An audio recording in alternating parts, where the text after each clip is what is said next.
Bangladesh, a South Asian country that suffers the most due to climate change, despite contributing only 0.56% of global carbon dioxide emissions. According to statistics, between 2000 and 2019, Bangladesh experienced economic losses worth 3.72 billion USD and suffered at least 185 extreme climate disasters like sea level rise, floods, cyclones, droughts, etc. Not just Bangladesh, but countries like Madagascar, Philippines, Rwanda, Kenya, Sri Lanka, and many other poor and least responsible countries are among the worst affected. They are bearing the burden of those who are mostly to blame for this man-made climate crisis.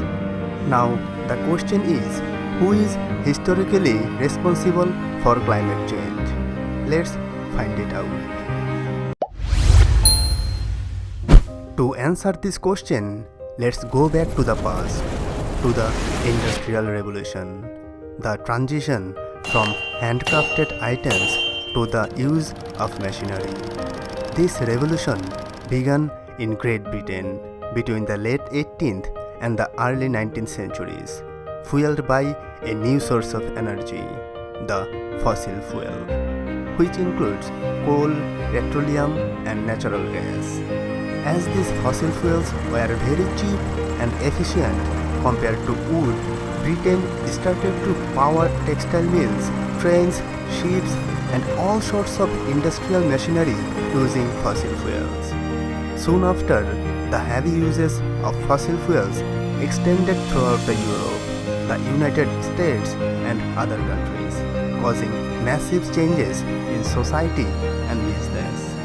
This increasing burning of fossil fuels started to increase the amount of greenhouse gases in the atmosphere, and as a result of these gases, the temperature began to rise, resulting in human-induced climate change.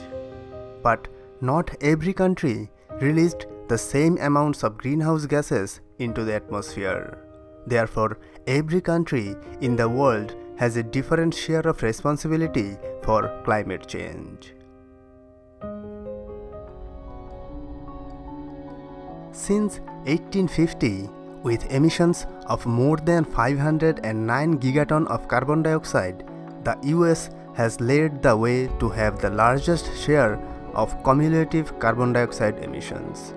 This accounts for around 20.3% of global total.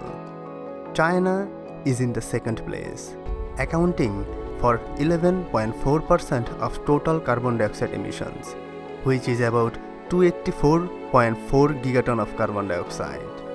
While China had relatively low emissions throughout its history, its fast coal-fired economic expansion since 2000 is the primary cause of its current situation. Russia comes in third, accounting for 6.9% of total carbon dioxide emissions, followed by Brazil and Indonesia with 4.5% and 4.1% respectively. However, Brazil and Indonesia are on this list due to deforestation rather than fossil fuel burning. Then, with 3.5% of global emissions, Germany is ranked 6th. But due to reforestation of formerly deforested areas, Germany now has negative carbon dioxide emissions from deforestation. On the other hand, with greater carbon dioxide emissions from cutting down trees, India ranked 7th on the list, with 3.4% of cumulative total emission. Then the United Kingdom, Japan, and Canada close out the top 10 largest contributors to the historical emissions, with cumulative carbon dioxide emissions of 3.0, 2.7, and 2.4% respectively. Therefore, we can see the wealthiest countries of the present world hold the lion's share of responsibility for this man-made climate change. In fact, these countries are responsible for about 62.4% of cumulative carbon dioxide emissions into the atmosphere. Though the richest countries might have initiated climate change in the first place, the fast-growing countries of today are also releasing huge amounts of carbon dioxide into the atmosphere, as they are using the same cheap fossil fuel as the richest back in the Industrial Revolution. Whether one is responsible or not, we must act immediately to save the world from this climate change.